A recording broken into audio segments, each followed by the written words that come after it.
Барлықтарыңызға сәлем. Бүгін біздің студияда қонақта Альбина. Ол 3-ші курс студенті. IT мамандығында білім алып жатыр. Және де сол салада жұмыс атқаруда. Бүгін біз IT саласындағы әйелдердің күші, яғни әйелдер болашақта IT саласында дамый алады ма? Және де тағы да басқа проблемалық, қызықты сұрақтарға жауап іздейтін боламыз. Сіздерге қызық болады деген ойдамын. Жалпы IT мамандығы сізге ұнайды ма? Маған IT мамандығы ұнайды. Негізі мен IT мамандығын басында таңдаған кезде тек ақша жағынан қарастырған болатынмын. Оқи келе универдегі алған біліміме қарай IT мамандығы маған өзіме қатты ұнап кетті. Қазір өзім жұмысымды сүйемін деп айта аламын, мамандығымды да. Жалпы енді көбіміздің IT-ға деген қызығушылығымыз ол бала кезден басталады екен, соның ішінде ұлдардың арасында да және де жақында қызықты мәлімет оқыдым. Ол Россиян тұрғындарының 40% өзінің ұл балаларының болашақта айтишник болған қалайды екен. Және де тағы бір қызықты мәлімет, ол The Secret History of Women in Coding еңбегінде, Клайв Томпсонның еңбегі, жалпы IT-дағы ұл адамдардың, ер адамдардың көптігін былай түсіндіреді екен. Ата-ана ұл балаға компьютер сыйлаған, тіпті ол барлық отбасы үшін арналса да, компьютерді ұл баланың бөлмесінде қойды құп көреді екен. Және де көп ұл балалардың туған күндеріне немесе жай сыйлық ретінде оларға компьютер сыйлағанда құп көреді екен. Ал қыздарға компьютер сыйлай бермейді, мысалы, сен қызсың ғой деген секілді стереотиптердің кесірінен қыздарға көбінесе компьютердан басқа бөлек техникаларды сыйлауды жөн көреді екен. Және жалпы сіздің ата-анаңыз, сіздің IT-ға барамын дегенде көзқарасы қандай болды? Және де сіздің, тек қана сіздің емес, сіздің құрбыларыңыздың, осы IT-да жұмыс істеп жатқан коллективіңіздің арасында, осы қыздардың арасында, олардың ата-аналарының IT-ға деген көзқарасы қандай болды?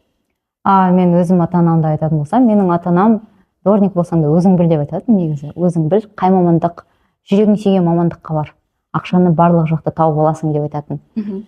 Ең қызық факт, менің інім де, мен де программистпіз. Менің інім қазір МУИТ университетінде оқып жатыр, 1-ші курсқа енді түсті. Менің IT-ға түсем дегеніме қатты шағымданған сол болды. Мен IT-ді бірінші таңдағам, ол сен емес таңдаған, ол вообще IT-ді мен таңдағам деп ең бірінші шағым содан болды. Ата-анам ешнәрсе деген жоқ, жүрегің сүйген жерге бар деді. Қасында оқып жатқан қыздардан да ешқандай шағым естімедім. Ата-анам осылай айтты, IT әйелдікі емес деп айтты деген ешнәрсе естімедім.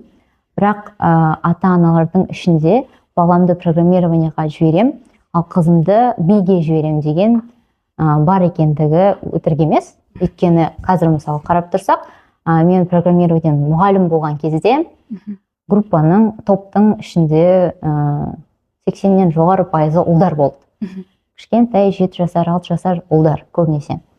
Сөйтіп, ұлдарды осылай жібереді екен. Ол отбасының ішінде біраз, отбасының емес, жалпы қоғамда әйелдерді IT-де көрмеу деген бір стереотип бар, әйелдердікі емес деген стереотип бардың кесірінен деп ойлаймын. Жеке отбасынікі емес, жалпы қоғамдағы стереотип. Соның кесірінен. Енді қазір бәріміз білеміз, IT саласы дамып келе жатыр.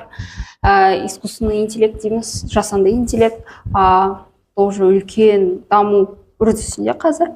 Енді көптеген қыздардың осы IT саласына қызығып жатқаны құпия емес. Қызығып келе жатыр, және де әйелдердің үлесі көбейіп келе жатыр дегендей. Бірақ IT-да андай ожидание и реальность деген бар, соны айта кетсеңіз. Соның ішінде қыз балалар үшін қандай? Қыз балалар үшін деп бөле алмайды екен. Себебі ондай мен қыз болғандықтан осындай разочарование болдым деп айта алмаймын. Ол ақша жағынан. Өйткені бәрі ойлайды, сен айтишник болсаң, сен миллион алып жатсың, сен күніне миллион тауып жатырсың деп ойлайды. Ондай емес. Одан кейін ойлайды, мысалы сен IT бір курс оқып алдың, бір айдың ішінде айтишник болып кеттің. IT ол оңай жол деп ойлайды. На самом деле IT оңай емес, мүлде оңай емес. Мен негізі мынандай стереотипқа тап боламын. Бірінші стереотип ол IT-дегі ұлдардың барлығы бай болады деген.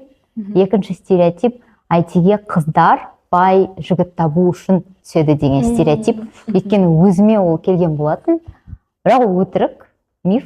Неге? Себебі қазір қарап тұрсақ, бізде 141 адам дедік па, оның ішінде 31 қыр дедік па, оның 10-нан жоғарысы жұмыс жасайды. Енді 10-ды 30-ға бөлеміз, сол қанша? 30%? 30% ма? Ауылдардың арасында ондай позитивті статистика көрмейміз. Олардың көбі жұмыс жасай бермейді. Себебі мына жерде енді синдром самозванца дегенді айтамыз.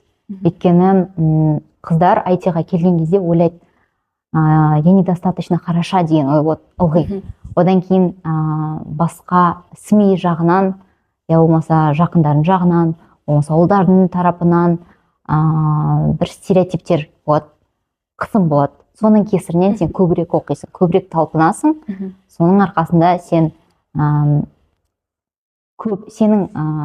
деңгейіңдегі ұлдарға қарағанда әлде қайда компетентті маман болып шығасың. Осындай факт. IT-да әйелдер еркектерден қарағанда көбірек жұмыс істейді дегіңіз келіп тұр ма бұл оймен? Жұмыс істейді деген емес, бір позицияны алу үшін, яғни мысалы IT-да ең бастапқы деңгей ол джуниор деп аталады. Сол джуниор болу үшін статистикаға сүйенсек, біздің Орта Азия елдерінде бір джуниор позицияға қыздар мен ер балалар резюмелерін жіберген кезде, қыз балалар 180% көбірек жерге резюмелерін жіберу керек екен. 180% отрыв, яғни сенің резюмең мінсіз болу керек қыздар үшін, сол жұмысқа кіру үшін. Ол әрине үлкен компанияларда емес, көбінесе кішкентай компанияларда, бірақ Қазақстанда қарап тұрсаң көп емес, себебі халық, ол банктер көбінесе. Онша көп емес, сол себепті кішкентай компанияларда сексизм байқалады. Ал Альбина, уақыт бөлгеніңіз үшін бүгінгі сұхбатқа сізге үлкен алғысымды білдіремін. Болашақта сізге кәсіби табыс тілеймін. Осы қоғамдағы стереотипті жойып, тарихта қалған ең мықты қазақ IT қызы болуды тілеймін. Рахмет. Сізді де шақырғаныңызға рахмет. Мен үшін өте қызық интервью болды.